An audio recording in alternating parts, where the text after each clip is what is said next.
નમસ્કાર, આપ જોઈ રહ્યા છો સ્પાર્ક ટુડે ન્યૂઝ. આણંદ પાલિકા શાસન દરમિયાન 90ના દશકામાં પાલિકા દ્વારા શહેરના બેઠક મંદિર નજીક આઈસ ફેક્ટરી પાસે શાક માર્કેટનું નિર્માણ કરવામાં આવ્યું હતું, પરંતુ કેટલાકની મલાઈ વહીવટ પ્રવૃત્તિના કારણે માર્કેટ કાર્યરત ન કરતા ખંડેર હાલતમાં મુકાયું છે. પુનઃ તેને રિનોવેટ કરી માર્કેટ ઊભું કરવા મનપા કામગીરી હાથ ધરેલી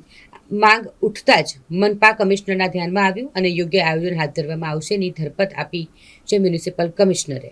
પ્રાપ્ત વિગતો અનુસાર વેરાઈ માતાજીના મંદિર નજીક ભરાતા સબ્જી મંડીના કારણે ટ્રાફિક સમસ્યા સર્જાય છે અને પાલિકાએ 90ના દશકામાં બેઠક મંદિર નજીક આઈસ ફેક્ટરી પાસે શાક માર્કેટ ઊભું કરી ઓટલા ફાળવ્યા હતા, પરંતુ વેરાઈ માતા મંદિર નજીકની સબ્જી મંડી હટાવાય તો મલાઈ વહીવટના ખેલ પૂરા થાય, જેના પગલે વેપારીઓ દ્વારા વેરાઈ માતા મંદિર નજીક જ પોતાના વ્યવસાય યથાવત રાખતા હાલમાં સદર માર્કેટ પરના માર્ગ પર ટ્રાફિક સમસ્યા વકરતી હોય અને આઈસ ફેક્ટરી નજીકનું માર્કેટ ખંડેર બની રહ્યું હોય તેને પુનઃ રિનોવેટ કરી માર્કેટ ઊભું કરવામાં આવેની માંગ ઉઠી છે.